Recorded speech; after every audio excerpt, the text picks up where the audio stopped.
What's going on, YouTube? Flag1122 back at you.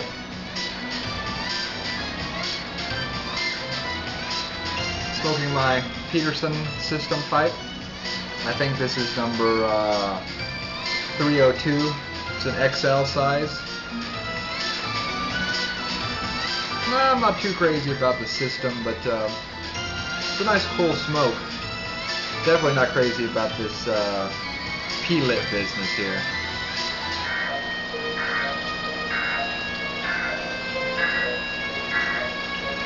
Pretty great pipe though.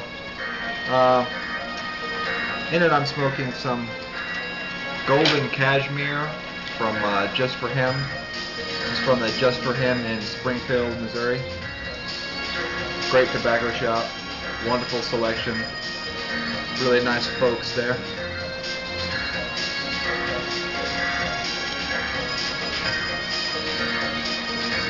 Anyway, this is another movie review. This afternoon I got to go see a matinee and I watched The Great Gatsby. Yes, I was very excited for this movie. It was supposed to come out last year and it didn't for reasons unbeknownst to me.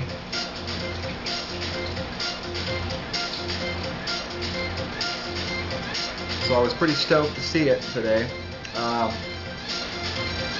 Based on the 1925 book by the brilliant F. Scott Fitzgerald. I mean, everybody knows The Great Gatsby.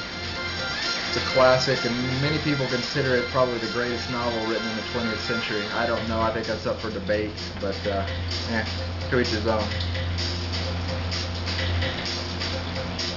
The movie stars Leonardo Dicaprio, of course, as Jay Gatsby, and Tobey Maguire as Nick Carraway, Carey Mulligan as Daisy, and also stars Joel Edgerton, whoever he is. I know he's been around for a little while, but I'm not really that familiar with his body of work. The film was directed by Baz Luhrmann. Directed such pictures as Romeo and Juliet, which has now almost become a cult classic. His version of Romeo and Juliet, the MTV version, which I like to say, and also Moulin Rouge. You know, this director has been around for a while. He's based out of Australia. He definitely has a specific style of film. If you've seen Romeo and Juliet, if you've seen Moulin Rouge, you know what I'm saying.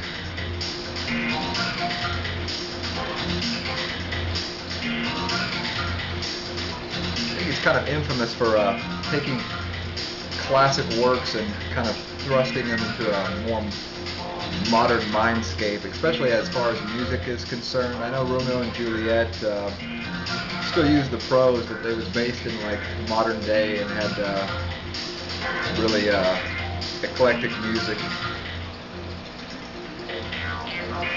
And this movie is the same. I mean, it's not based in modern times, but it's based in the 20s. But definitely some strange choice in music. There's Jay-Z in the movie, and Jack White of the White Stripes, just to name a few.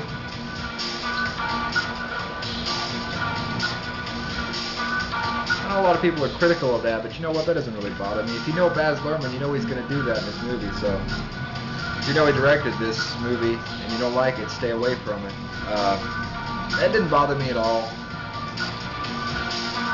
The plot, I mean, if you haven't read The Great Gatsby and you don't know anything about the plot of the book or the film, it's about characters in the 20s in New York City. Tobey Maguire's character, Nick, moves to New York City from a small Midwest town to pursue his fame and fortune in the big, scary city. Ends up working at the stock exchange. And his cousin, played by Carey Mulligan, is the gorgeous, ethereal Daisy.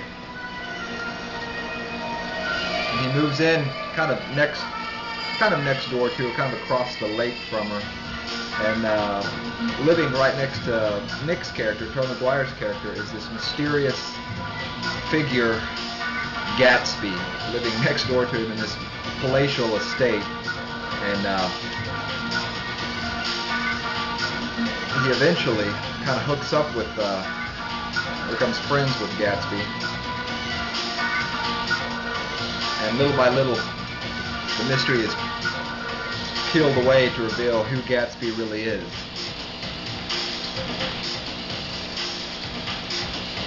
And how he came into his fortune and what his true motives are.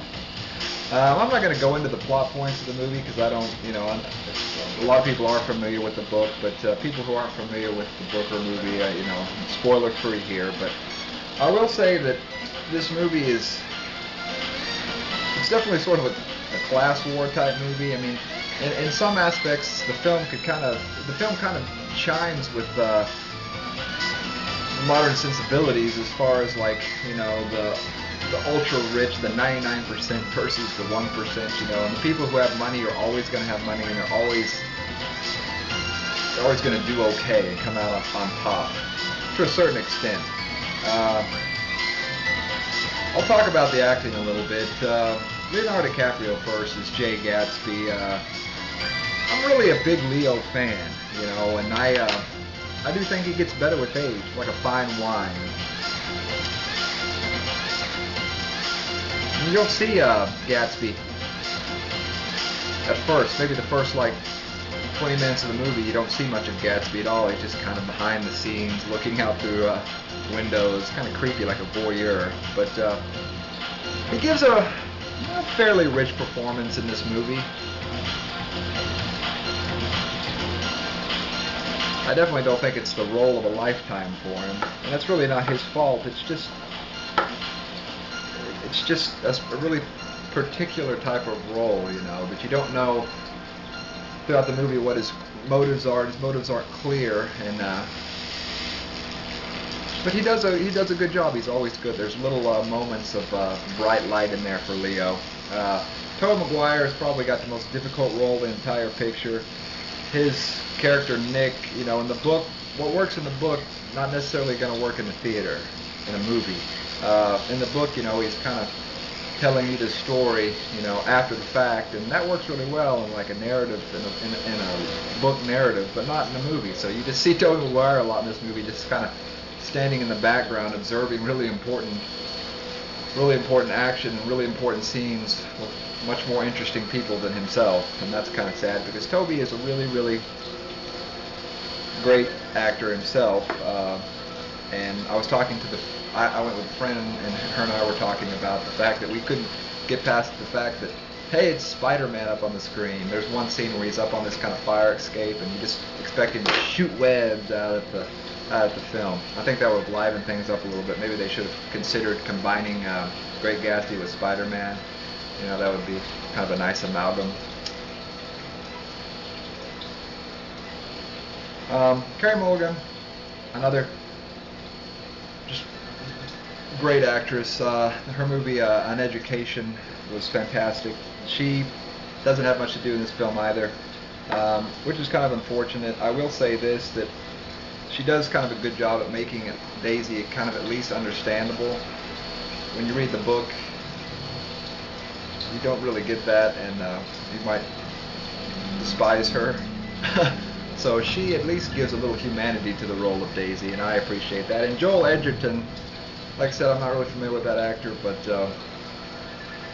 he's a big, macho, extreme man. It is what it is. We didn't go see the movie in 3D. I generally think 3D is a complete waste of time. The things that stood out for me in this movie, and I will say this just right quick, the movie's 2 hours and 25 minutes long. Way too long, I thought. The movie could be cut down by 30 minutes. Be more tolerable. The things that I really liked about the film are the costumes are brilliant.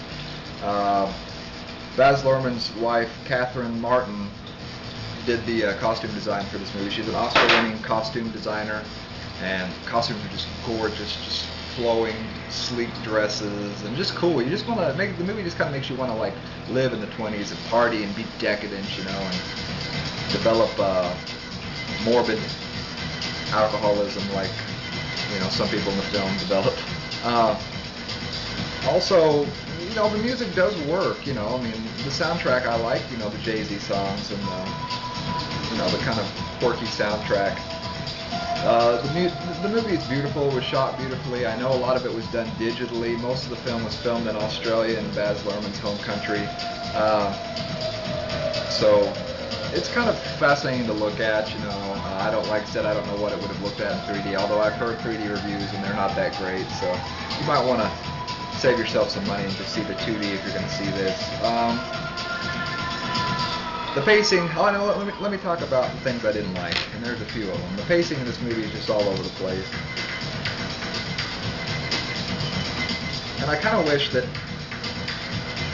the director would have chosen a style, I mean, it would have been better if we would have gotten the kind of strange, odd, out-of-time soundtrack that we've come to expect from most of his movies throughout the entire film. Instead, we get, like, this quirky, weird, hip-hop party down soundtrack for half the film, and then the other half of the film just floats off into like classic film score territory, and that's really weird. It kind of pulled me out of it. What kind of movie am I trying to watch here?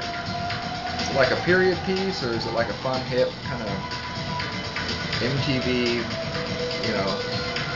generation why not movie?